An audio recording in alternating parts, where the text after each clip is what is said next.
Greetings, parish orphans and retrogrades. Today, I have a very special treat for everyone. Horrible tidings, horrible, harmful, perhaps very frightening tidings with a very special guest. That's your special treat on this Monday. Today with me, I have Kyle Seraphin, who is someone you've probably heard about in the news. If you watch any news at all, he was on Tucker Carlson and was making the rounds through all the major news sources who aren't completely compromised last week. His name is Kyle Seraphin. He's a now indefinitely suspended FBI special agent and a U.S. Air Force veteran. He's a graduate of the University of Oklahoma, and Seraphin has managed restaurants, sold computer technology. He sold radio airtime to commercial clients. He's performed financial analysis for a major movie studio. And you'll get the idea when he begins to speak. I'll let him begin to speak right now. He is not your typical Fed boy. This guy has got a personality. Kyle, thanks for joining me today to talk about Catholics being harassed. Yeah, thanks, Tim. Yeah, I'm not a typical Fed boy. It's probably accurate. I'm probably, somebody told me I am now persona extremely non gratis in the FBI, which is probably accurate too. That was on Coffee and COVID, that sort of daily blog that comes out. But not any persona in the FBI is non gratis, right? If you have a personality, you know what? There are some characters in the bureau, and it's not the thin line of sort of sunglasses. I'm Agent Johnson, Special Agent Johnson, no relation. In fact, I actually pulled onto an army base with my last partner, who was a Green Beret. We actually went out there to go see the Afghan refugee camps out in Fort Bliss, and we drove up, and he looks over at me, and he's a character too. You don't get to be a special forces guy who's gone on multiple deployments in combat and come back with no sense of humor. So, and he's a Mormon, which is even funnier. So he's very straight-laced about a lot of things, but he looks over at me and he goes, "Do you want to do the Johnson & Johnson routine?" And I was like, "For sure." So we drive up and we flash creds at this poor, like E3, this private in the army who's running the gate. And he goes, "I'm Agent Johnson, Special Agent Johnson." And we both go, "No relation," at the same time. And the guy had no sense because he was a kid. And he's just like, just drive on, dudes who are bothering me. He didn't even know that was a joke. Like it's a diehard reference. Yeah, of course. Like nothing. It's too. It's before he probably wasn't even born. So we drove past and we're like, well, that failed. That's a bummer. There are some personalities, but it's not nearly as common. We were just talking a little bit beforehand, which is always it's good because it gives you some ammo, some comedic ammo if your guest has a personality. And it also can be bad because some of your best stuff gets wasted. Johnny Carson used to talk about this all the time. But we were talking ahead of time, like your fit at the FBI was sort of like my fit in a lot of trad communities. We're glad that the group has you, that the community has you, because after all, you've just become a whistleblower. And I want to talk to you all about what that entails. But of course, it's a funny fit at times. It's a not like a glove fit at times, and you're a lot like me in the trad community. I think you make diehard references. So do I. A lot of folks don't appreciate that, and they need. Yeah, don't let the tie and the sweater fool you. I was just on a Newsmax panel with Alan Dershowitz, and I thought, what would a guy like me wear sitting next to Alan Dershowitz? I would wear the sweater, which my mother gave me. So that was my choice. But generally speaking, I'm a black T-shirt kind of guy and a V-neck and nothing else on it. In fact, the first public media hit I did was with Dan Bongino. It was on his podcast. We did a 2-hour special where I called him up and said, I'm willing to come forward, but kind of got to know what kind of guy you are. And so we had this long conversation. They flew me out to Miami. I said, I want to go eyeball to eyeball. And when we showed up, I was wearing blue jeans, brown boots, and a black V-neck T-shirt. And he was wearing the exact same thing, except his shoes were dress shoes instead of boots. And he goes, "We're dressed the same." And I said, "Yeah." And he goes, "I'm going to put on a blazer." I said, "Don't you dare." And he put on a blazer anyway. And we did the thing. So we didn't look like brothers, but we look like twins, other than Dan is like, probably 4 inches taller than me and probably has 15 or 20 pounds. But I'm a regular guy. I don't like to wear a suit. I don't like to wear a tie. And I do like to have a joke. And I like to joke about being a Fed. I think there's nothing funnier about that. My last supervisor didn't know what to do with me. I told him I wanted to investigate aliens. And when I left the office, I'm not sure he understood whether I was joking. And to be clear, I wasn't sure if I was joking either when it was all said and done. I'm still not sure if that's a joke. I just got off the phone with a buddy of mine who's up in northern Montana. He works in the Indian reservation up there. There's a reservation called the Blackfoot Reservation. Some people know it. It's near Browning, Montana. And so he's assigned to work out in that area. And I said, "Hey man, how's the skies look?" And he goes, "It's a little bit overcast for me to see what's going on over Havre, but we're still on high alien awareness up here." And he's a madman as well. Like, he's a former Marine and, was a smoke jumper. So a complete savage of a human being, one of the Forest Service sort of special operations firefighters. So when you find your tribe, I think anywhere you go, whether it's in the Catholic Church, you find people that are extreme as you or as vanilla as you. And when you're working for the Fed, you kind of find people that are willing to push the envelope or not. My tribe is kind of a bunch of madmen. He actually told me that his wife refers to all of his friends as the extremers, like the Avengers, but the extremers. Everything we do is hard, like all the way, which is why I was telling you, I don't eat and I don't sleep. I just hang out in this RV and do podcasts and media hits because I think this is the crusade that I'm being called to do. So it's not that much fun, but at least I'm not getting fat because I'm not eating. So otherwise, I think I'd be in bad shape. Yeah, high alien awareness is something that I wish some of these bastards were on our southern border, right? And that's, I guess, a topic for another time. Along with the that was where I was assigned to work. You're totally right, though. I mean, so we can talk about that in the context of whistleblowing, but like literally, I was assigned to the FBI's little office in Las Cruces, which is responsible for I don't know the math exactly, but it's over 100 miles of Mexican border. It might be 200. So yeah, Southern alien awareness would be pretty helpful. And it's a good segue into this piece that actually, I don't know if you saw this on your Twitter thing, but one of your followers, Gen X Millennial or something like this, wrote back and said, it didn't even mention the traditional Latin mass. It's like, hey, bro, like, I don't know if he said, I didn't read the document, but it didn't mention it. It's like, yeah, it did. Here's the mention. It was okay. So let me set the table here. Yes, yeah. It did. And I was shocked and a little bit horrified. What's the polite way of saying this? Oh, am I on an FBI watch list? That's what I was going to say, but let's do it. Well, you weren't, but now you are. So yeah. Yeah. Good. You've got some FBI watchers though, you said. Yeah. Some agents actually told me that they heard that I was coming on the show. They were excited about that. They're regular listeners. So just a little terrifying, but I was surprised, Kyle, that I'm looking for the note here that the FBI is aware of technical 1988 Ecclesia Day distinctions. That's the distinction between FSSP, all of my fans will know this, the Fraternal Society, which is like the licit, SSPX, which is in some way or another more or less illicit, and then there's SSPX Ultra, which, right, believe it or not, is not a comic book distinction. It's a real distinction. It's even more illicit than SSPX. The FBI on this, out of this memo, which it wasn't a memo, it was more than a memo, but out of this note that's alarming because it says that the FBI is going to harass Catholics. They even know what SSPV is, the borderline sedes. What is going on, and why does the FBI want to monitor trad Catholics? All right, so some of this is going to be a little bit of extrapolation. And I'll take this. This is my bona fides in that arena. I worked counterintelligence for 2 years. I'm familiar with intelligence products. I am by no means an expert on, these things, but I did sit around analysts all the time. And I know people who are senior analysts, and I ping my ideas off them. They don't disagree. So that's the caveat.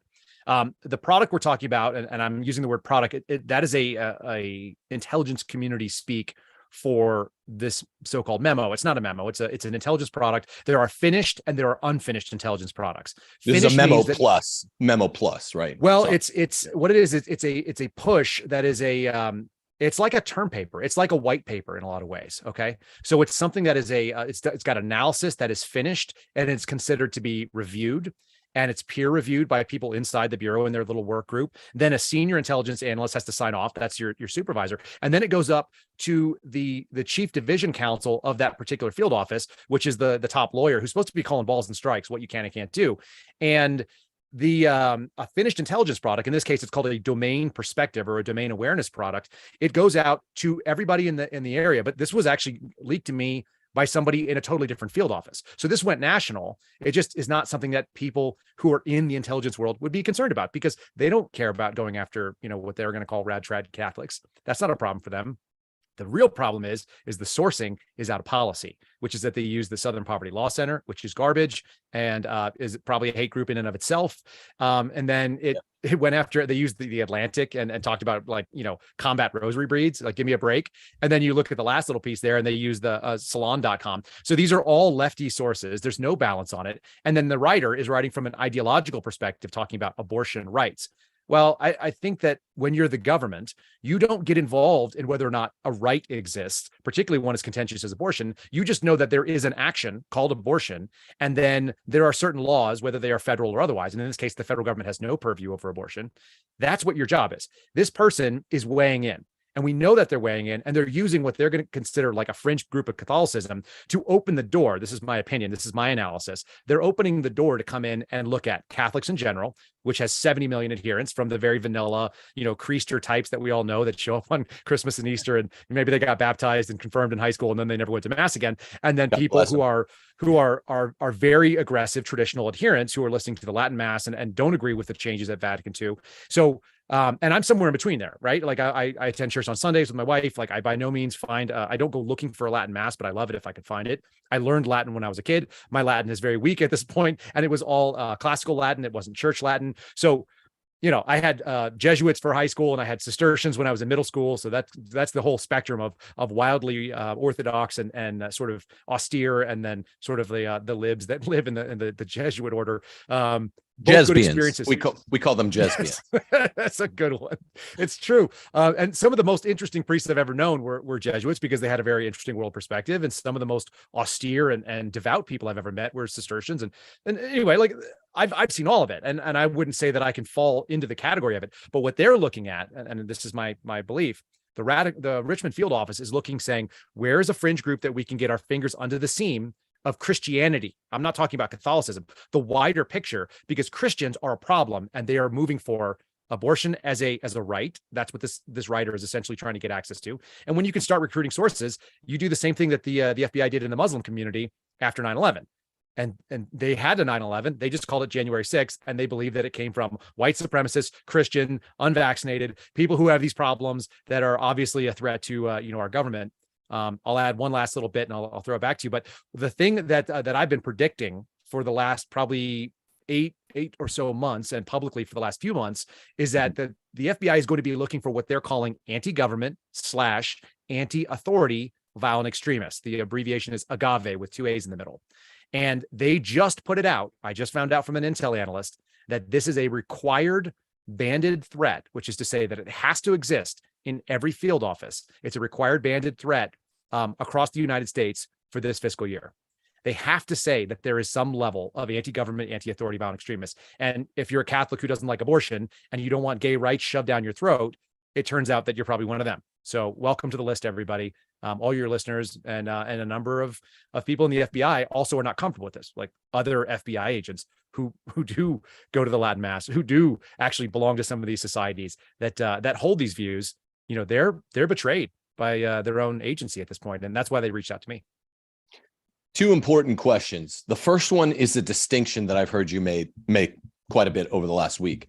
The very substantial distinction, Kyle, between, you said it's not just a memo, it's an intel product, but that corresponds with another distinction, a criminal case versus an intel case. Can you unpack for the parish orphans and retrogrades out there, my listeners, why it's so dangerously important, so negatively important, that all of this goodness is going to be packed into intel cases rather than criminal cases? None of us are criminals, right? But it's going to be an intel case. That's the first question. And then the second question, take them in any order, is, has the FBI recanted this intel product or not? Either order, take those two. Okay, let's do number two first, because it's easy. So yes, the FBI has recanted this product, but not because they feel shame, not because they've said, listen, this analyst has been put on a retraining program and is going to be now educated on the Constitution and the Bill of Rights and what the FBI can and cannot do. That didn't happen. What they did is they got their hand caught in a cookie jar and they retracted it because it's really embarrassing. And there's a lot of Catholics in this country. And targeting fringe Catholics is actually an open doorway to go after all Catholics. The whistleblower that actually gave me this document shared it because he or she is actually an evangelical. But that was a major problem that this doorway was opening to Christians in general. So that's part one. So yes, it's been recanted, but not because I think from some good ideological purpose or some high-minded idea. I don't think so. I think it was just embarrassment. From a policy perspective, does that commit them to any kind of formal reversal, or no? It could just be edicto. No. No, this was the first thing that was put out. It actually, the writer of this product actually brags, this is a first of its kind. You know, I've done the research. It's like, yeah, you did, because it's outside of bounds of what the FBI does. That's why it's the first of its kind. But you break that pane of glass and you can walk through that open window. So that's a real danger. Let's talk about the difference between intel and criminal. I think it's really important people get their heads around it. Yeah. So the FBI as an agency historically has always been viewed as a law enforcement entity that had some component of intelligence to it. And what that means is that the primary focus was always going after bad guys who broke federal law. And then you have to have a certain amount of awareness of what may be broken so that you can try to mitigate some of those things. I'm not a big fan of pre-crime. I actually despise it. I think that intelligence units inside of law enforcement are dangerous and scary. I think they should be separated. So, let's look at it like people can imagine this. A criminal case is a linear process. A crime happens. The allegation or information of federal crime is what brings us into the view of going after any sort of investigation. So we open it up based on the allegation or information. We try to find out the subject, whoever did it. That's the whodunit part. Then we build evidence. We do that through subpoenas. We do that through interviews. We do that through open records checks and so on. We can do it through physical surveillance, which was a specialty of mine for a bit. And then we go to a grand jury, or if it's really urgent, if there's an exigent circumstances, we will write a criminal complaint and we go arrest the person who did the crime. Okay. Once that happens, they have two options. They can plea and take some sort of lighter, and that, like 90 plus, maybe 98% of people do that because the cases are usually pretty good. That's why we took them. And then the other option is they can go to court, and that only has two outcomes: acquittal, right? Not guilty, or guilty. And that's the end of it for the Bureau. We're done. And then there's a punishment phase that doesn't really have a whole lot to do with us. I actually talked to a former prosecutor the other day, and I love the way he said this.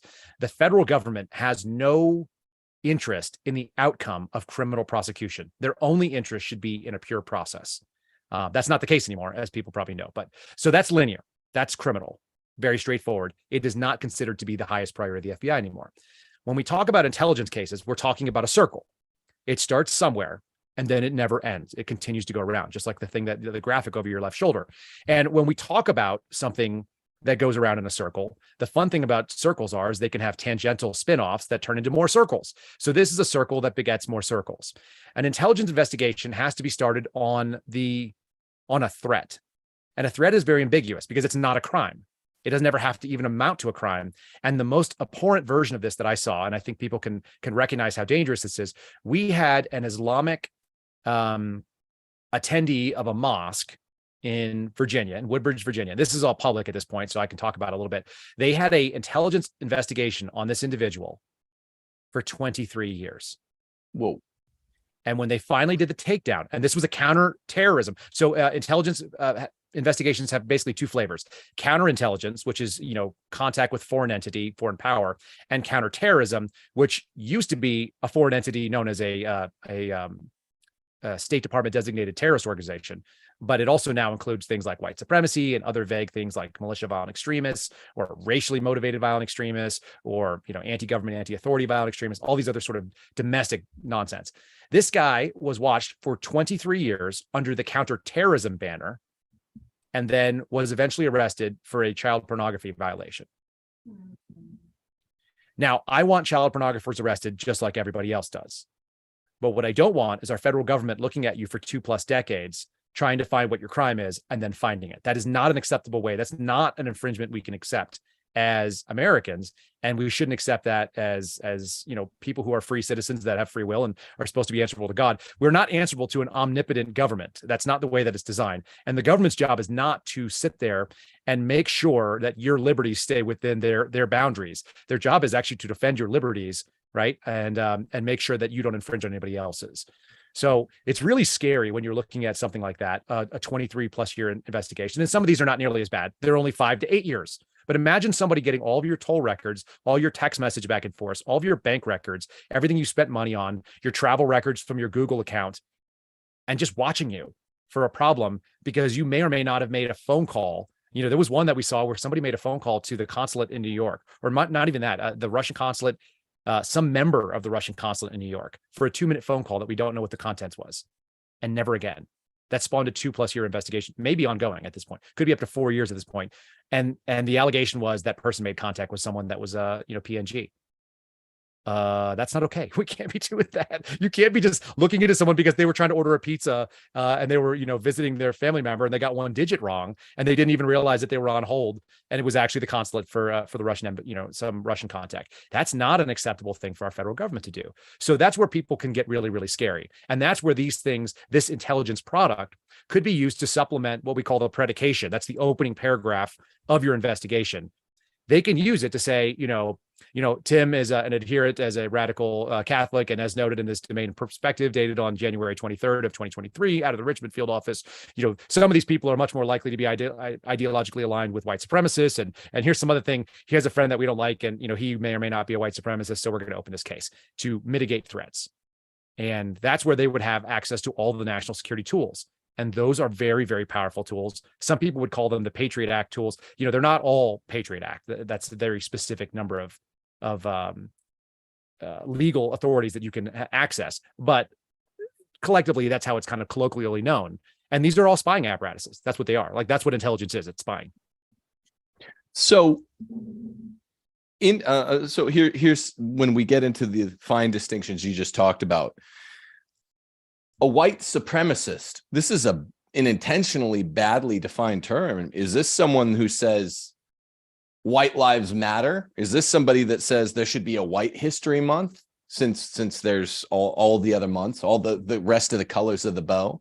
Mm-hmm. They're not constrained. The makers of intel cases instead of crim cases, they're not constrained to any definitions besides their own. And the abiding cultural woke set of definitions out of the woke lexicon is, if you say, white lives matter, there should be a white history month, then you're a white supremacist, and they're not constrained to any of the 14th Amendment equal protection clause distinctions that require, low, middle, high scrutiny, right? Is this yep. correct, or am I? No, you're right. It's deliberately vague, number one, and moreover, being a white supremacist is actually a constitutionally protected ideology in this country. You're allowed to be an a-hole. Like, it turns out that you're allowed to be a Nazi as well. You can have all kinds of awful ideas, and people have had them historically in this country since it's been founded. The government doesn't have an interest in this. Like I said, this former prosecutor, his name is Bill Shipley. People will know him from doing some defense of January 6th defendants. And he's a retired prosecutor, 30 plus years. He's got a lot of experience with the FBI, but his statement is the government's job is balls and strikes. It's whether or not it does or does not meet the definition of an actual federal crime. And then only the process matters, not the outcome. The FBI, when they got into the domestic intelligence mission, and this is a post 9/11 phenomenon, you ended up with an agency that is now interested in the outcomes because the definition of national security has fundamentally changed. And I think this is worth knowing. People can go and listen to my little podcast. I did a long form interview with a guy named George Hill. And George was former NSA. He had 27 years in military intelligence. He worked for both the Marine Corps and the United States Navy. And then he retired with like 11 plus years from the FBI as a supervisory intelligence analysts. Now, the IAs, the intel analysts, they're kind of the problem in a lot of ways, but George is definitely one of the good guys. He's like a rigid constitutionalist, like so many Marines you would imagine are. And the thing about George is that he told me something I'd never heard before. So I want to give credit where it's due. He said before 9/11, there was a very simple definition of national security in this country, and everybody knew it. Everybody who was in the pre-9/11 military raised their hand and swore that they would protect and defend the Constitution of the United States. All enemies, foreign and domestic. That's it. It's very easy. And what that means is we are now trying to put our lives on the line to, and I say we as someone who enlisted and also served in the civilian service, the goal is that you are establishing or you are defending the continuity of the constitutional republic. Okay. That doesn't mean that nobody dies. In fact, it might mean that you die when you make that oath. But what the post 9/11 on September 12th, 2001, what we did change it to was no American dies on American soil from terrorism. And that is a fundamentally unachievable goal, but it is a pre-crime goal. And we are seeing 20 years of that sort of policy. And that means we have to go find white supremacists and white nationalists because theoretically they could be dangerous to other Americans and no American dies from terrorism. It's not an achievable goal. You might as well just weld yourself into your house like the Chinese do. It's the same as zero COVID policy. You can't stop a virus and you can't stop people's thoughts. But right. And there's more to this, obviously, but that's the fundamental change in the definition of national security. And it gave a creeping mission to all these intel groups, and that includes DHS, that includes, all the entities that are underneath DOJ, whether it's FBI or DOJ or FBI, DEA, ATF, you name it. All these individuals are going after this. You cannot have anybody die from terrorism of any flavor. Wow. So people, this is how persecution works. I guess we got a peek behind a curtain right at the beginning. So that's good because the FBI's paid the lip service of recantation. But I mean, the distinction that Kyle, you just made matters so much because all of us know in our text messages, jokes we tell, things we say, we know we're not criminals, right? Like, I mean, no one, it's the Latin mass community. They think it's bad that I let my kids watch certain Netflix shows, right? Yeah.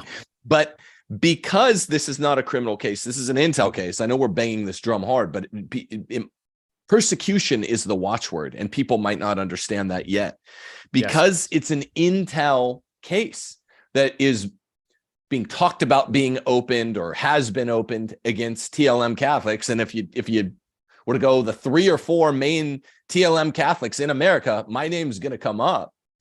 And I've literally never smoked a cigarette. Even though I have a rock youth, I've never smoked a cigarette, and I have 7 kids, and look kind of clean, look really clean. That doesn't matter with an intel case because they're interested now. They have a policy interest. This Memo Plus, this intel product that you whistle blew on, shows that they have a policy interest in persecuting Catholics.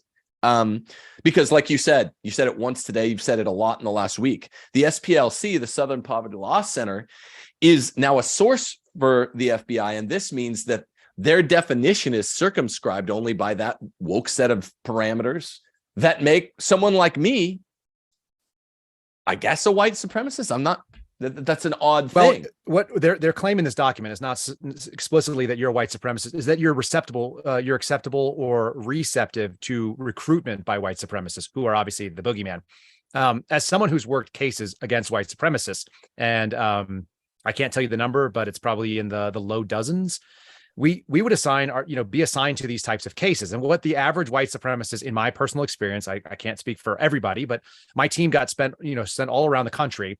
Let me give you 3 great examples. Number 1, we had a case on a guy who went backpacking with his family in Alaska, and he was like a racist prepper, and he believed in being part of this MMA community and that there was a race war coming, so he should train on how to protect his family.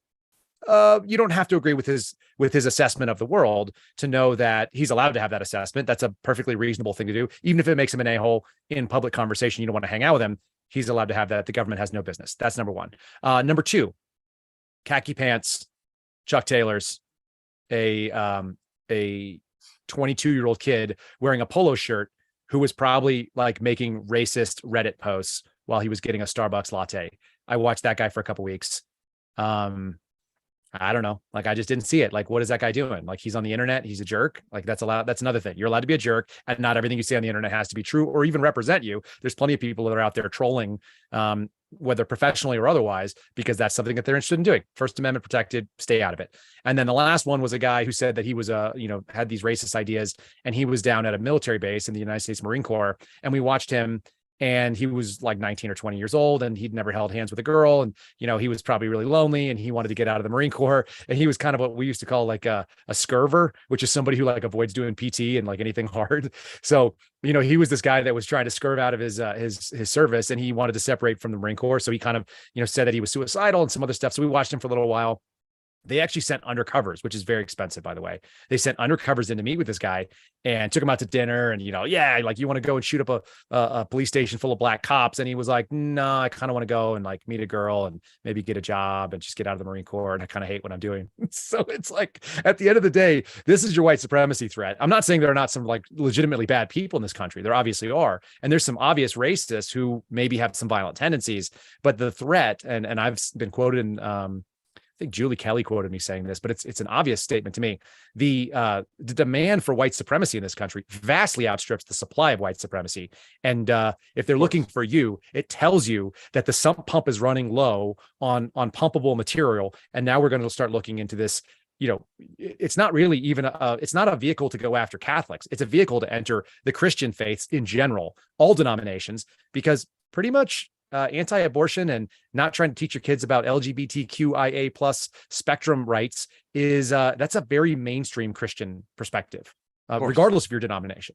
So whether you like Latin or not is irrelevant. Yeah, it's totally irrelevant. Yeah, whether you like Latin or not, whether you like, Jerome translating the Bible for Pope Damasus into Latin has nothing to do with it. Even our Protestant Catholics, EOs, the Orthodox, and even Protestants, the kind of lovable bucktooth relatives at the family reunion. If you read the scriptures, which they do it very, very intently, then just the LGBT whatever is a non-starter. Abortion's non-starter. I forget what the third big category was. So like anti-Semitism. So what their statement was, and this, this is a very serious, if people want to read my analysis of it, I try to do a very sober analysis. I didn't inject my personality, which can be substantial, into my write-up. It's at uncoverdc.com. Friend of my, my little show and friend of the suspendable whistleblower group that I have, Tracy Beans, put it out there. And it's really straightforward. Look, like I didn't try to tell people how to think. I just gave them a perspective on what these things mean. And then I gave the source documents, and you can agree or disagree based on what the source document tells you. That's really the way that I believe in it. It's the way that I did criminal investigations too. It's like, here's the evidence, here's my take on it, but the evidence speaks for itself. So either you agree with me or you don't. But you have the evidence to look at. That's the best way to present these things. And what they did, not to get too far afield here, but they're talking about the fact that post Vatican II, the Catholic Church had a much more ecumenical stance on other Christian denominations and also on Judaism and the world religions. And so either you believe that the Catholic Church is the one and true church, which is a pre-Vatican II sort of thing, and everybody else is following, like a failure or a misinterpretation, some bastardization of the word, or you're willing to accept that everybody has a chance. And by the way, the Jesuits that I went to school with, like they were kind of a post-Vatican II kind of softness about it. And I don't have a hard line on either. Like I like good people who are good people. I think God probably understands that our heart better than any of us can.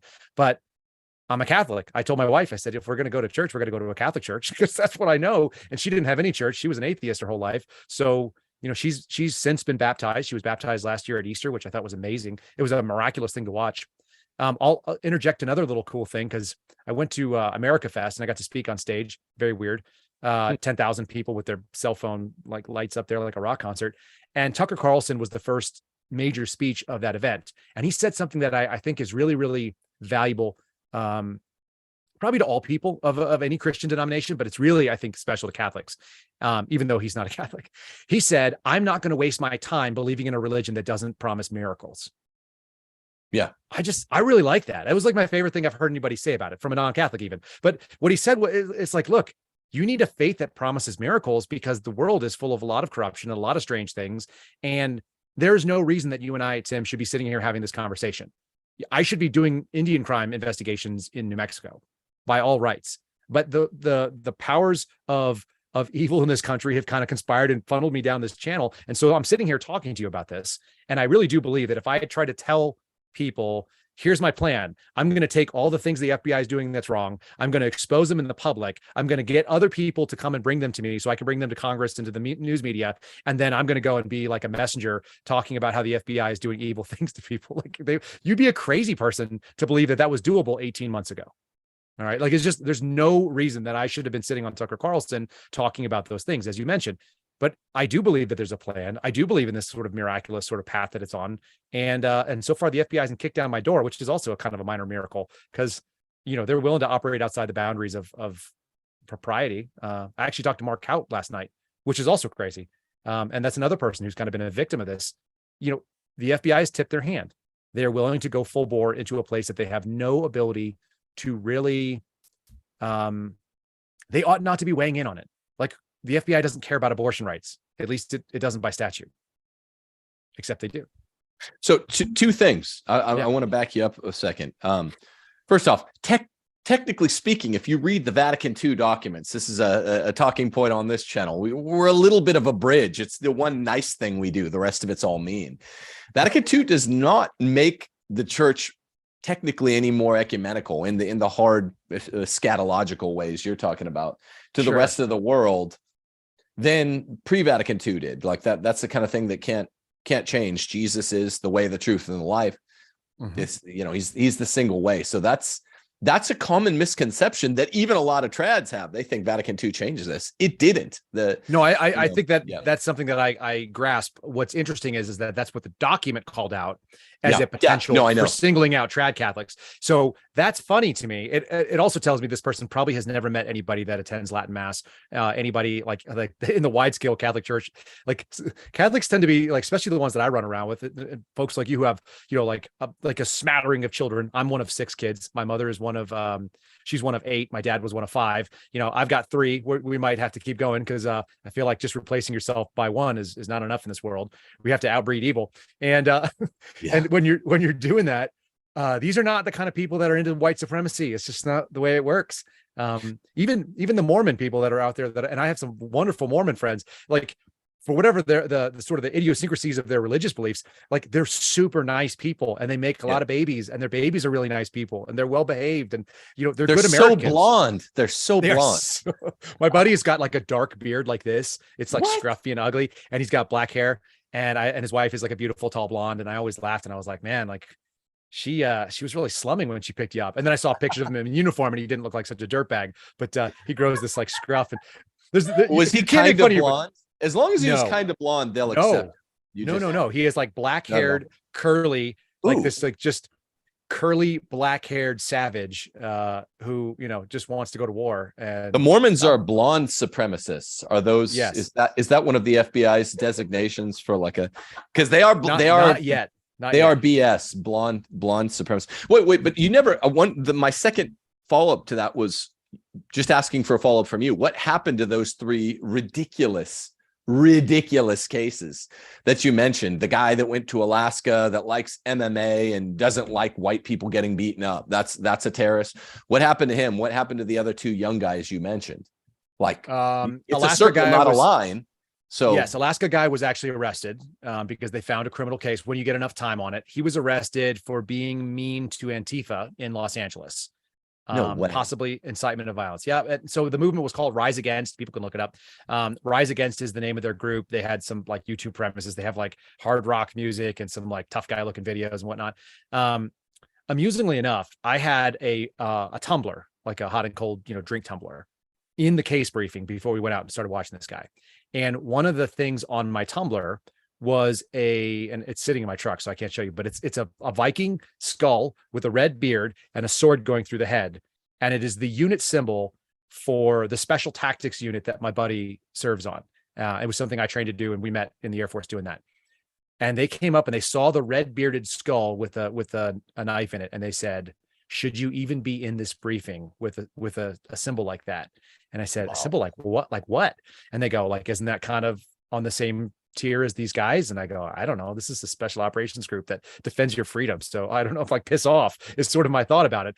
My buddy on there who gave it to me is like the darkest skinned Mexican guy you ever met. He's an awesome human being. He's like one of my favorite humans. He's the funniest, cleverest guy. And I told him, I said, apparently your unit symbol is white supremacy. And he goes, oh, ninja. Of course. He always calls me ninja. That's his thing. So back and forth, we just call each other ninja. Don't ask me why.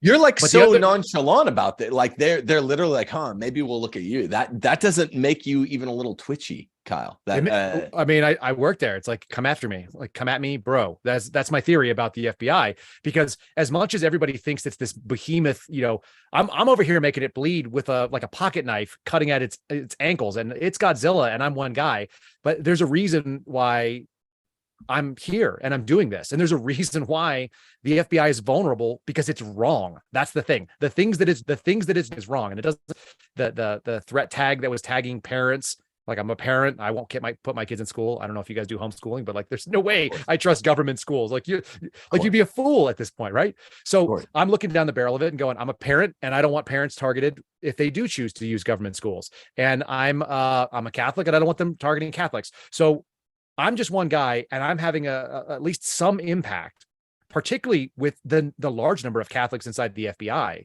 And there are a large number of them. My Quantico roommate was a Catholic. And he's since reached out to me and he goes, I can't believe they're doing this to you. And I go, well, yeah, but like they're doing it to me, but you're there, buddy. Like you're in it. You're in it. And what are you saying? Like, what is it that you're speaking out about? And the answer is that all Catholics that are working inside the Bureau and all Christians need to hold the line and not allow this agency to do the thing it's doing. And that may mean it has to be destroyed. So what? It's just your job. Like, where are you going to spend your pension in an America that infringes on your religious freedoms? And then your First Amendment, freedom of association, your freedom of speech, and so on. Like, who wants to live in that country? Because I was in the 80s and it was awesome. Like, it was pretty cool. Even though we had the Cold War, the 90s were pretty good, probably too much cocaine, but so be it. Terrible fashion design, right? But some really nostalgic parts of American life that I remember, like post-racial. I didn't even know about race until I got into, I don't know, maybe when I moved to Texas, I learned about race. I didn't even know that was a thing. I had friends that were like different colors. I just knew like some people brought Asian food to school, and it was like, oh, we could do a trade for my fruit roll up or whatever. I'll have Lincoln. Those are good. Were they Asian supremacists? Perhaps? They were, yeah, for sure. They're Filipinos. Culinary they're Catholic. Asian supremacists. They're Catholic. They're Catholic Filipinos, man. Like that was a lot of that. Filipinos and Vietnamese people, where I grew up a lot, in Southern California a lot. And yeah.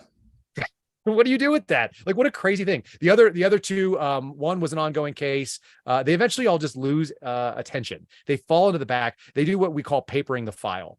So when the case is no longer interesting, it's not hot. My buddy Phil, also a Catholic agent, would talk about how in his mind there was like this like red, easy button that sat on a lot of the agents' desks, and they would slam it because they'd be sitting there with their feet up on the desk. They'd be reading the newspaper, and they would look over at their partner and they'd go, we haven't done anything on that white supremacy case in a while. And he would go, yeah. And we're coming up on file review, which is every 90 days. You got to show that you've done something on the case to keep it open. And so he would go, you want to put surveillance on him? And he goes, yeah, we might as well.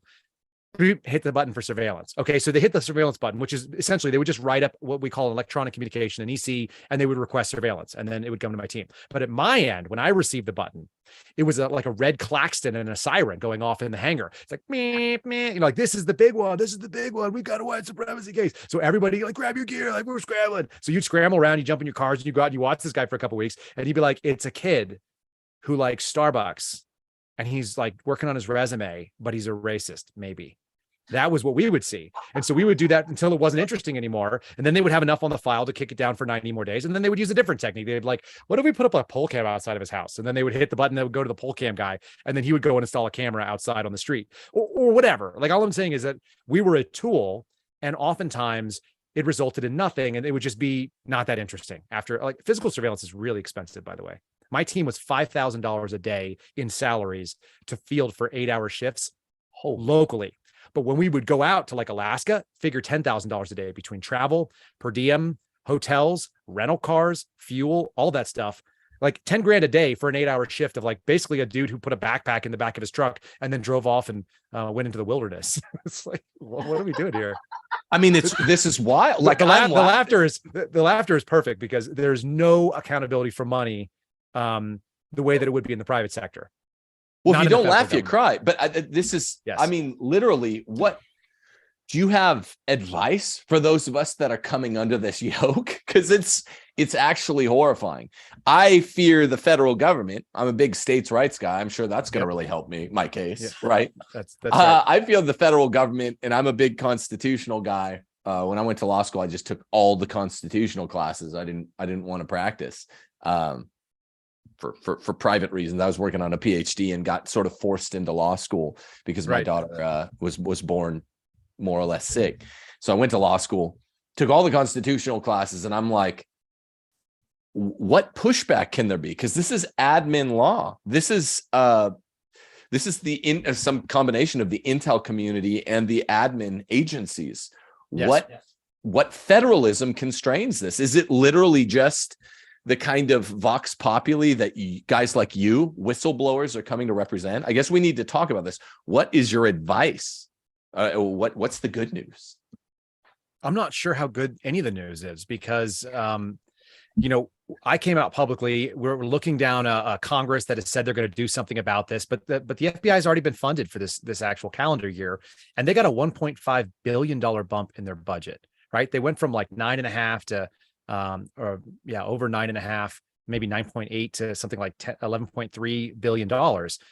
That's a ton more money. That's a ton more money, and they're pushing this out. So, what do people can make individual actions. I think you have to hold your elected representatives accountable. I think that's your only real serious recourse in the public sphere. But the more important one is that people have to look down at the ground and draw the line in the sand that they are not going to accept. And some of you out there, in the world, I won't say out some of you, but some of the Americans that we deal with on a daily basis have already backpedaled beyond their line in the sand, well beyond it. This started in 2020. They accepted lockdowns and government authorities that they had no ability to actually legally implement on us, and we all took it. Well, I didn't take it, but some people did took it a lot more laying down than makes sense to me. I know. And we look at this country like it's a brave country of land of the free and home of the brave, and I do believe that is, but it's not a huge percentage of brave or free, it turns out, because if you're not willing to undergo some personal hardship and sacrifice, then why in the world would anyone take you seriously? Here's a great example I think people should think about. I was very disillusioned with what the Catholic Church did outside of DC in 2020. In fact, my family and I stopped going to mass because we would basically celebrate at home. And this is like before my wife actually converted, we were working on it. She's doing Bible in the Year podcast. She's listening to Catholic priests, give sermons. We didn't attend Eucharist because you couldn't go into a Catholic church where we were. That wasn't an option. They shut them down physically and you couldn't come in. And then the second thing is we had little babies, and the cry room, when they did open them up, was one family at a time for each mass. And there are 150 families with small crying children. So we had the opportunity of either going in there and having screaming babies and getting dirty looks, or, just saying, this is not like, I was so disgusted because our ancestors died over celebrating mass recently, like in the last century, they did that. And moreover, if you look at the historical perspective of the church, people went and celebrated mass in the catacombs with the dead, because that was where nobody would come look for them amongst all the disease and the rotted carcasses of people that were stuffed into the tombs. So if they were willing to do that and face, crucifixion of their own, or death by lions, or even just execution by the state in a more humane way, and we're scared of just going to mass because we might get a citation, I'm disgusted by that on a lot of levels. I know. And that obviously wasn't every church, but that's what I saw in my area. And there were no other alternatives in Northern Virginia. So that's really gross. And I hope that they learned a lesson. I hope that everybody decided that never again is the motto for that. It was vile. There's a distinction between red martyrdom and white martyrdom, and what you commonly come across as a younger Catholic. I'm 41, but is guys going like, oh yeah, are we? I thought we were similar. You get young dudes going, oh, I'd have been a red martyr, like St. Stephen and blah, blah. And you're like, well, but you're lowering your voice. You're not even willing to be the slightest bit of a white martyr. That's not a race term, FBI.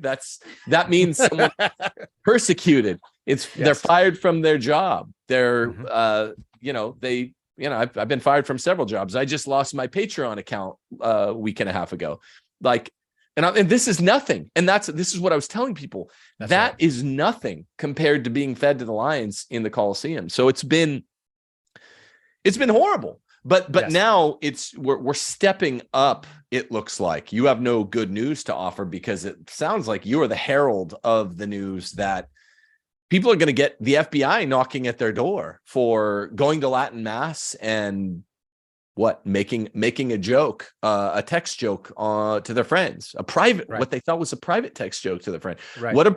Can you tell people, at the very least, if you can't offer good news, well, what do they do? What would give advice? What if the FBI comes? Right. So yeah, no good news is not the way that I would, that's not a good characterization there, but it's not great news by any means. So here's the things. Number one, I do think that there is evil in this world. I think that we are experiencing it in real time. And I had a really fun conversation. People can go find it on my Rumble channel with Mark Hout last night. And I asked him the same thing. I said, look, I see two possibilities. Number one, evil is overrunning us, and that this country And because there's no guarantee. God doesn't make any promises that that America survives. That's not scriptural. We just sort of believe that because we're sort of egocentric as a country. We're ethnocentric, or whatever you want to call it, in this country, to believe that with no America there is no world. That's false.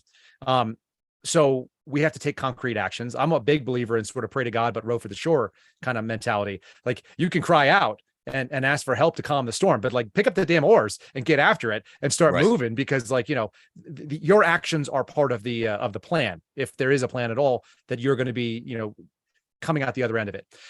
So let's say this. First of all, people need to be using end-to-end encrypted apps. That's number one. Like, don't be stupid. Don't put your data out there for the government or for big tech companies, because they don't have your best interest at heart. So in a very practical way, Signal, Session, Wicker, maybe, I don't know. My friends in the CIA think it's really good, but they like work for the CIA. So I don't know what I think about that. And the CIA had some money invested in it, and Amazon Web Server owns it. So find do your research, find end-to-end encrypted options for doing your communications. That's a big piece of it, because it's not about that you have something to hide. It's that they have no right to read what you have to say. Right. That's what you have to look at. So defend your own rights with your own actions. That's part one. Number two, attend mass, go to your religious services, whatever they may be. It doesn't matter to me, honestly. If people want to go to evangelical services, please do. Like, I'd rather you do that and try to live a life where you teach your children about religion, unlike what you and I probably saw in the 90s, where everything was like so cool, man. And like, it's whatever you're into spirituality, but you're not into religion. No, that's how we got here. Like, so gay. Yeah. That's how we got here. That's how we got here. That is the participation trophy of faith, is that like, whatever you're into that makes you a good person. I don't actually believe that. There are hard and fast rules, and they've existed for thousands of years. There's a reason why there's a Judeo and a Christian tradition, and there's a reason why even the Marxists, even the commies in this world, cannot sit there and go, like, without Christianity, we'd be better off. I love to point this out to my father-in-law, who is a legitimate, like, avowed communist type. And I was like, everything you believe comes from Christianity. Like, where do you think the intrinsic nature of the value of the poor comes from? Right. Like, are you a fool? Like, have you not looked into like where this came from? Like, you can't be a Marxist without Christianity existing first.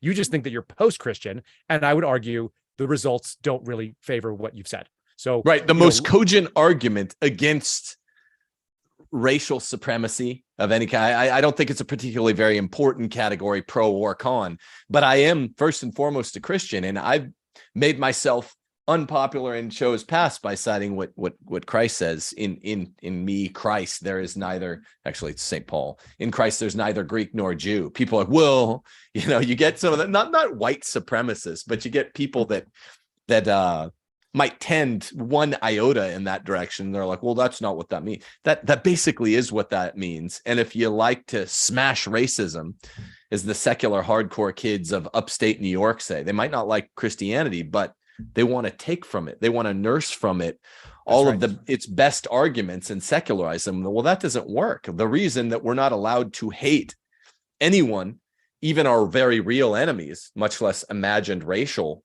ones, is because of Jesus. So that's it. No, I mean, it's inherently hilarious. I sometimes tell my wife that pounding headache that my father-in-law must wake up with every morning is cognitive dissonance. That's what that's called.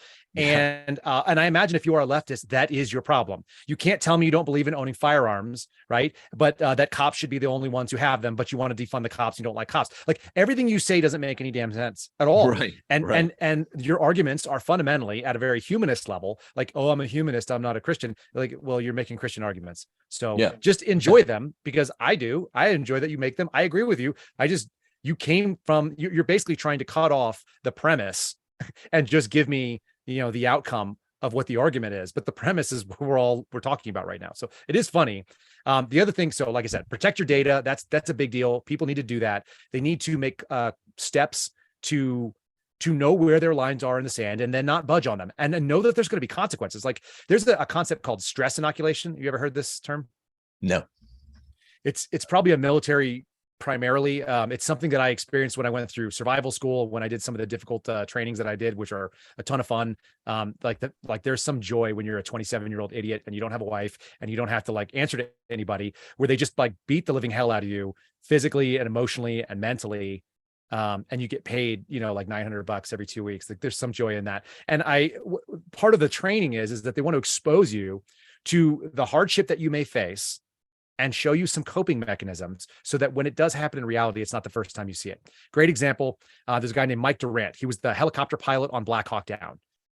He was shot down. He was grabbed by the Somalis. He was put into a little hut in the village there in Mogadishu outside, and he was hearing all the helicopters flying around looking for him. By the way, they were playing Can't Kill the Rooster, Alice in Chains. Yeah, sweet. Yeah. And that was what gave them hope. Snuff the roosting. Yeah. They've come to snuff the rooster. One of those great moments, that's a 90s, grunge rock that I'm just like, I love that song because I think of Mike Durant with a broken leg sitting on a little crappy mat on a dirt floor and someone coming in to interrogate him. And what he said was the minute that interrogator came through the door in this little hut, he looked at the guy and he had a flashback to his SEER school experience where they send somebody through the door and they interrogate you. And is it as extreme? No, you just haven't, I went through about a week where you don't really eat anything. I think they give you like a carrot and like a bite of rabbit, which is not very good. And then they put you in a dark room and then they beat the hell out of you and they try to ask you questions and your job is to resist them. Okay.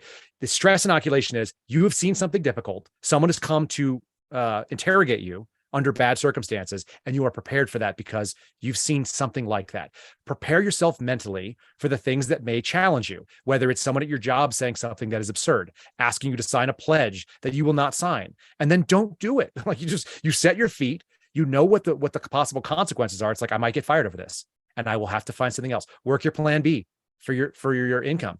Work with your spouse so that your spouse supports you. That's a really big deal. My wife is 100% behind me and has been since day one. And she takes care of our 3 children, kind of on her own in a big way. Like most of the day, I'll go sometimes and start being on a media hit at 5:30 in the morning and I won't get back until it's dark. I'm sitting in this silly little RV and I'm talking to people for free. Like there's no money involved. It's just me doing this because I think it's really important. And she does too. So get your spouse on board. And then when you're inoculated, like under no circumstances can you give up. You don't allow your parish priest, if you go to a more, vanilla type of experience, you don't let them shut down your mass. Like you go there and you tell him to do his job and COVID is no excuse and no virus is an excuse. Like that means we should be at mass more. And so things like that I think are really important. The thing that Mark Howe told me is there's only 2 ways that they can go. Either the devil is taking over our world and we are dealing with evil that is unparalleled and running rampant, or it is the last gasp of a failing attempt. And he said, they talk about a parable of the wounded lion. The wounded lion catches no prey. And right now, I think that the evil in this world is wounded and it's very loud and it's exposing itself and prey is escaping. We should be escaping it because it's telling us exactly what it is and where it is. So we can see it, we can hear it, we know that it's wrong. And so our actions have to be defensive accordingly. We should be building our defenses up instead of being fearful. So that's kind of my only hope type message. Okay. Would you take some questions, Kyle? I mean, sure. I think I was going to ask you to state something on the policy importance of whistleblowing, but I think you've kind of done that throughout the entire, you're kind of justifying, exempling why whistleblowing is so important. So we can skip to some audience questions if we got them. Did you have one of them for me, Steph? Oh no, sorry. Looked like a DoorDash order. Do you like chicken salad, chick? Yeah. Specifically, if the FBI come knocking on your door, if you're just a citizen, what are some advice? What is your advice on how to handle that situation? Yeah, everyone's wanting to know that. Yeah, that's a reasonable question. You're under no obligation to speak to the feds, any feds. If they come with a search warrant, that means there's a court order. You can open the door or they'll knock it down. So you might as well open it.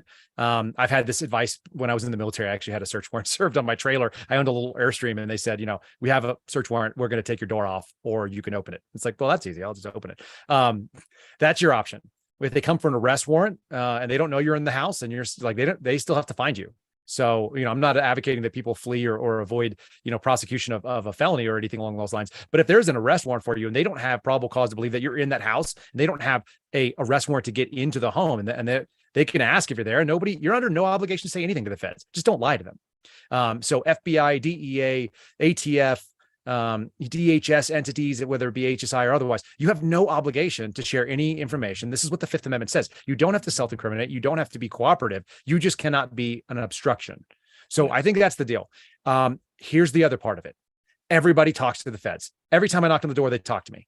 I'm really reasonable. I don't know why. And I'm also really judicious with that skill. Like, it's a power that I think that you wield, and you should do so in a way that is an ethical use of that authority. But people always talk to us. So don't be those people.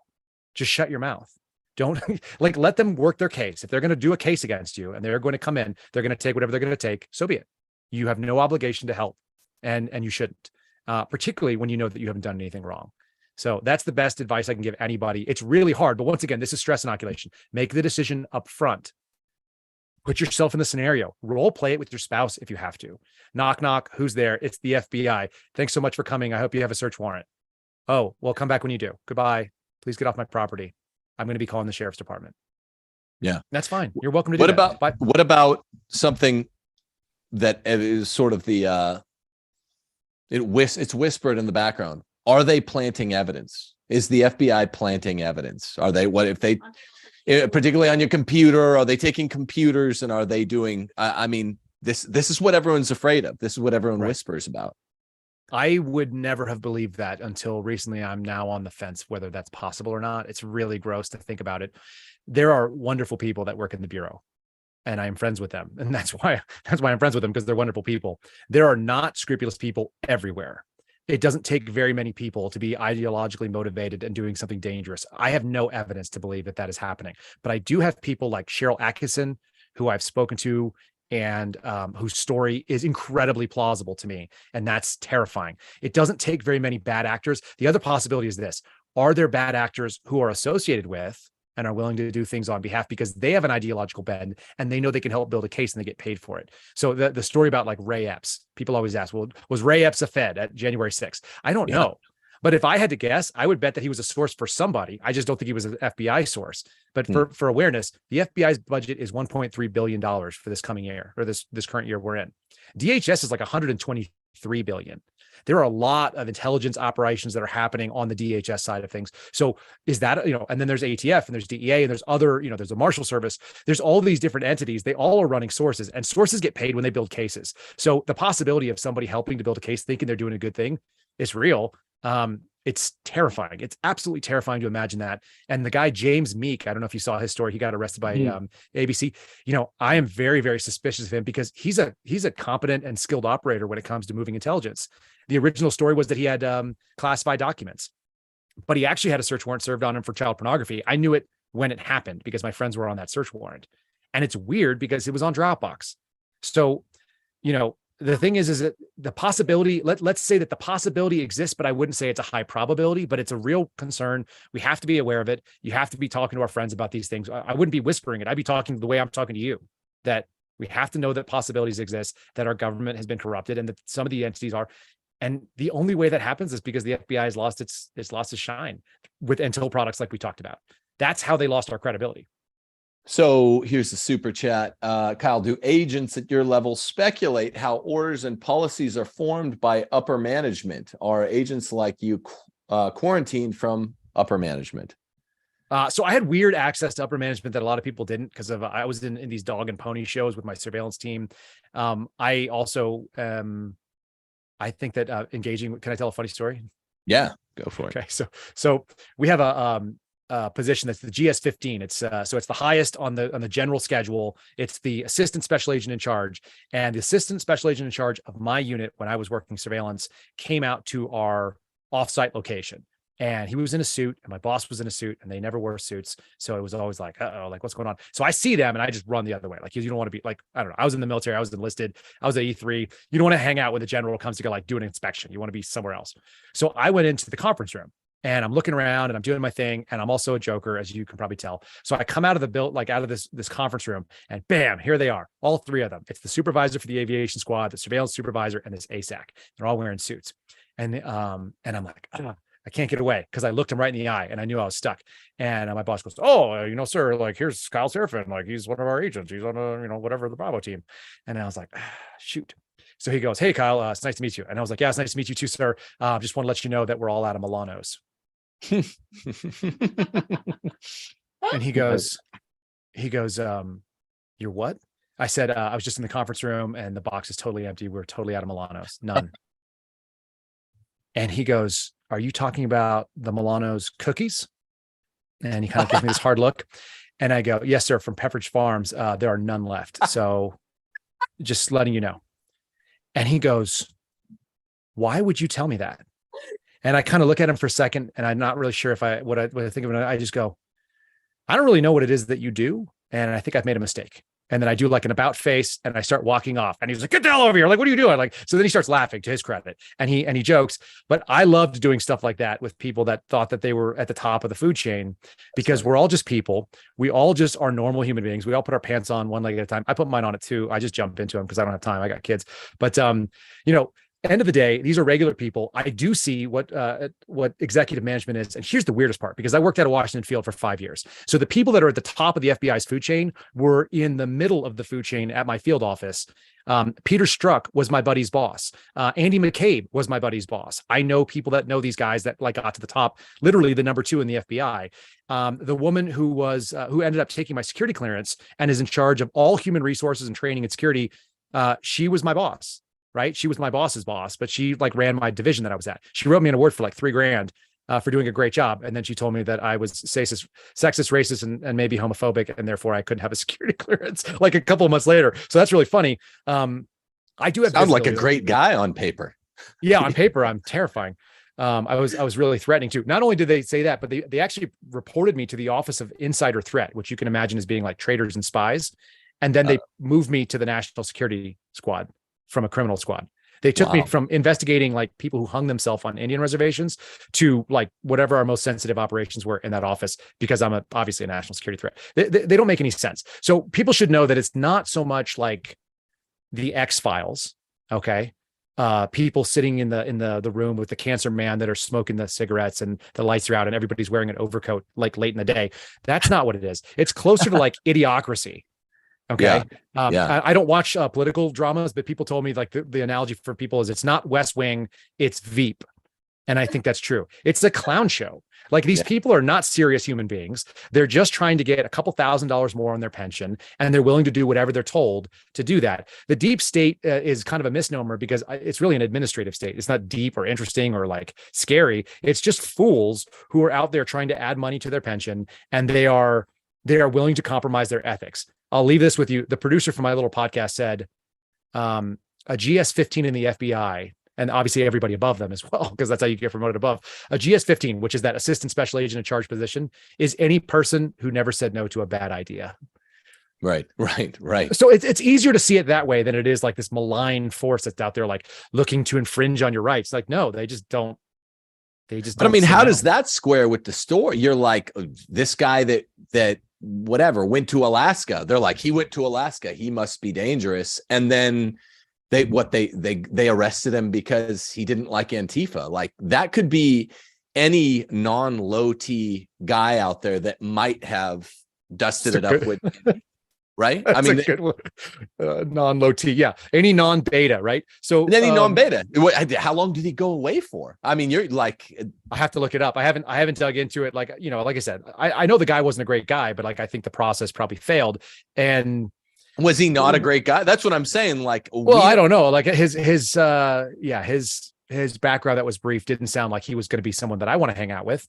But it doesn't like there's a lot of people I don't want to hang out with, and there's people that don't want to hang out with me. So we should be, pretty fair about that too. Yeah. It squares like this: petty corruption. It's all about money.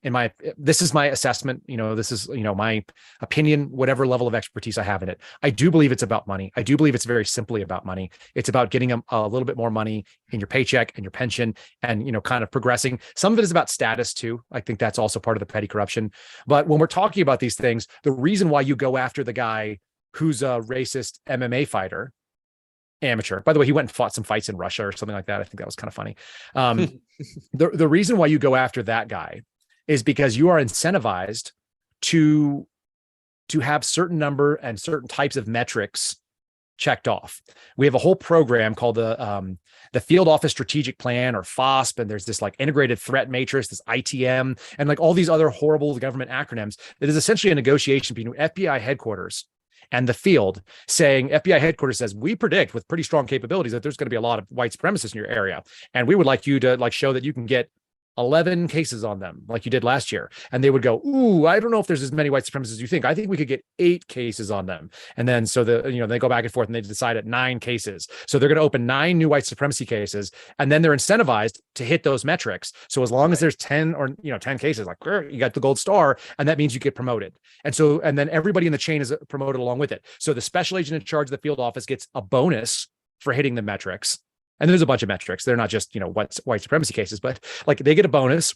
Then the assistant special agent in charge now has a buddy who got the bonus. So like he's in good graces, and he's going to get the next promotion when that SAC is signing off on it. And then the supervisor is going to be following that ASAC. And then like I'm the guy on the ground who's supposed to like open this BS case. And I'm over here going, I don't think that guy is a white supremacist. I think he might just be like a jerk.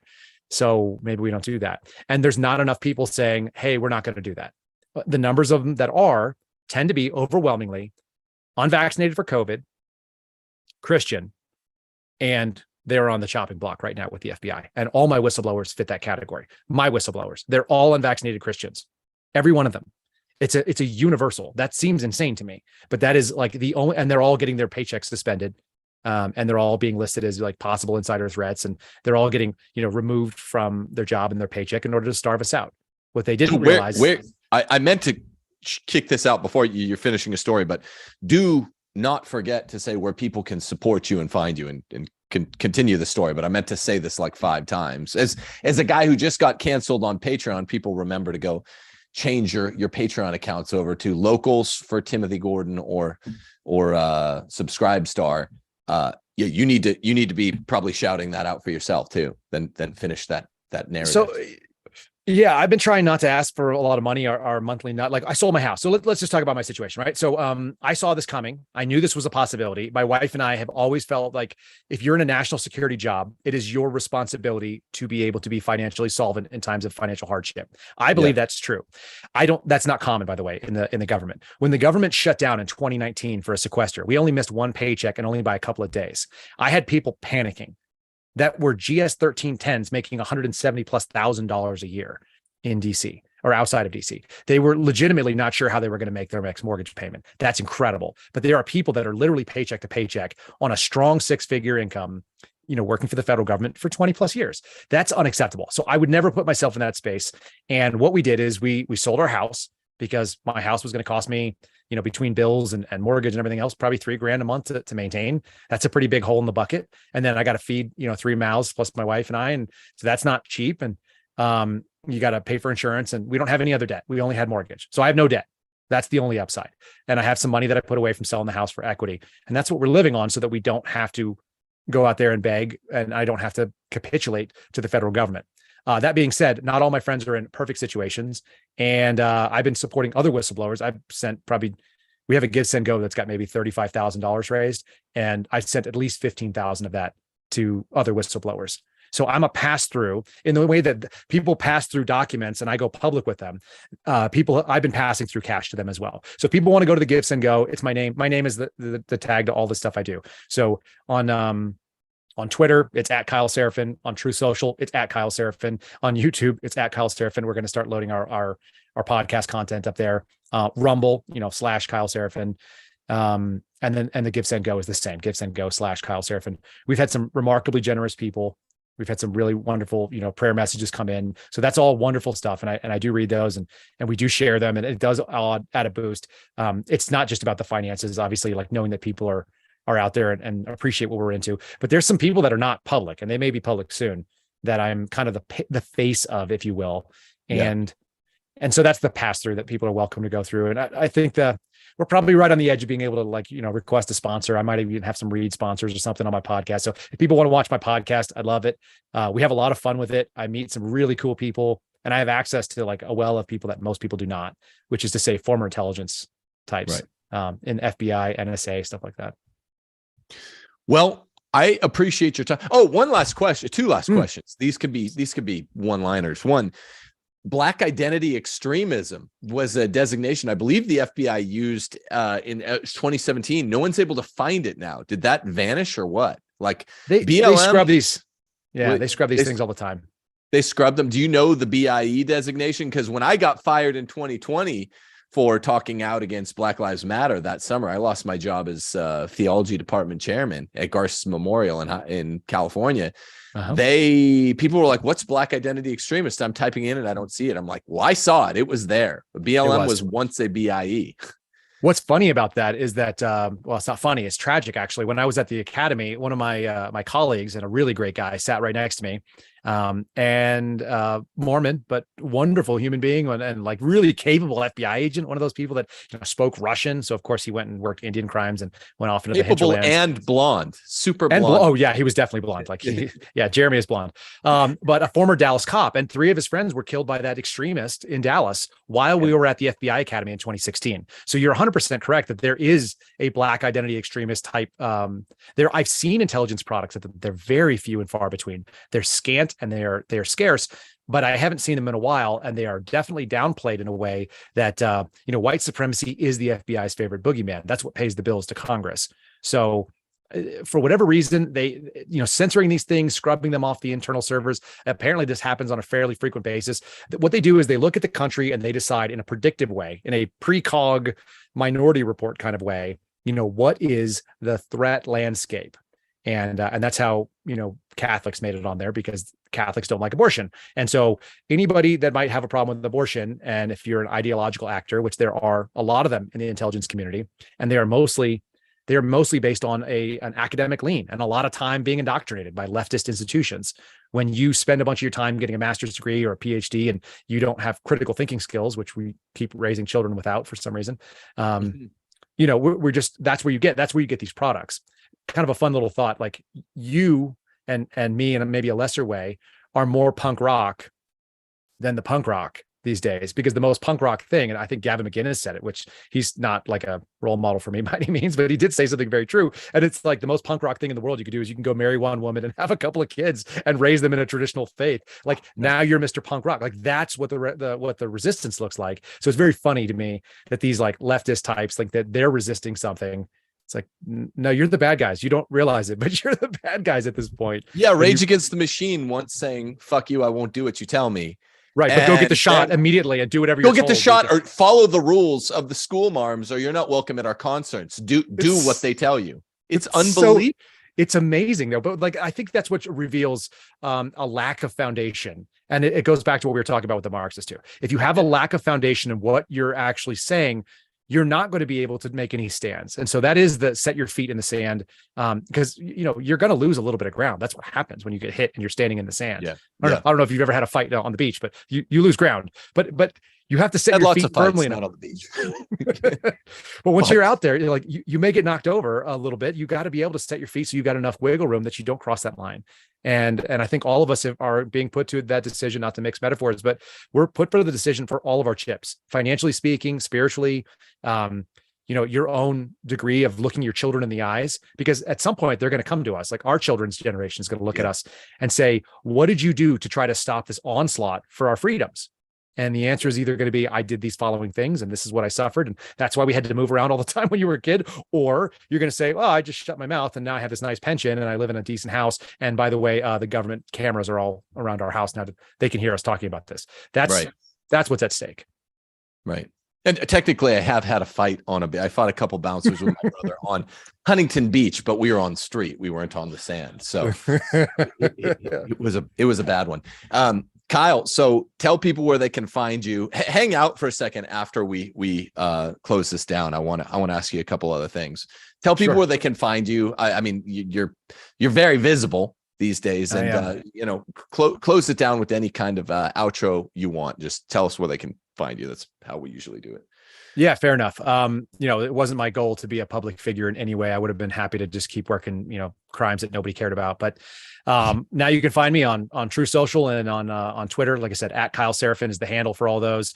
And we would really love it if people want to come and check out our podcast and take a look at that. Our downloads are increasing. The guests are, like I said, you're not going to see them in a lot of other places, and you're not going to hear the questions that anybody else is asking. Mark Haupt told me last night that nobody's asked him 2 of the questions that I asked him before, and he's been doing interviews for the last couple of weeks in a row. So I do try to approach things like a criminal investigator, like a inquisitive mind, I've got a really weird background, as you mentioned. I ran restaurants and did stuff. So if people want a perspective from somebody who's been a regular guy, like I spent more time at working as a Chili's waiter than some of these talking heads on Fox or on MSNBC have spent as FBI agents. There's a girl named Asha that always pops up, and I did regular things. Where are all your pieces of flair? You're not wearing your flair as a Chili's waiter. Flair, I usually wear one of two pieces of flair. One of them is an American flag because I believe in that, and the other one is my combat die pin to remind me that I've been drowned a whole bunch, and it sucks, but I've done harder things than what I'm doing right now, and I've been prepared. My wife calls it my preparation for this spiritual war has been more than many people. So I am blessed to have had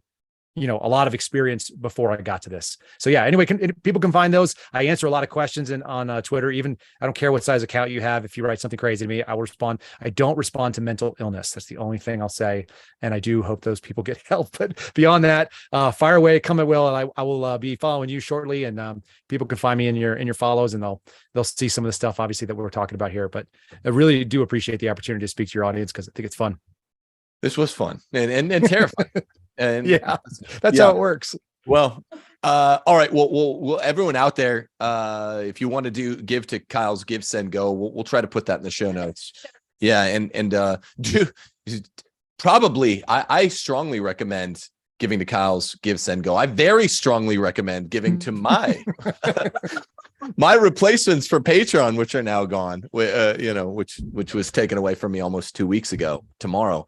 On Valentine's Day. It's an act of romance that Patreon made for me because of my Catholic position on romance, on dude romance, which I am against because I'm a Catholic.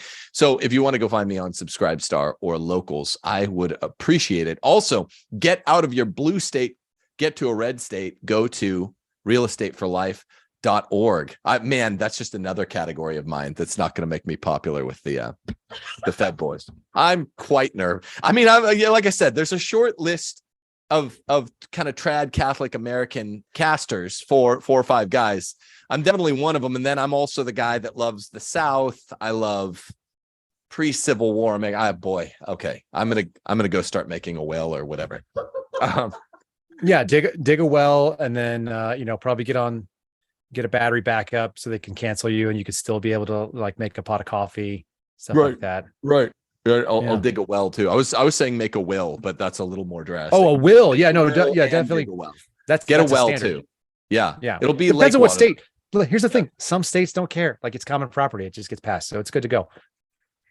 All right. Well, God bless you. Hang out. I'm gonna get some info from you, Kyle, afterwards. Thanks a million. Parish Orphans of Retrogrades. God bless you all. Holy cow. Deus Volt.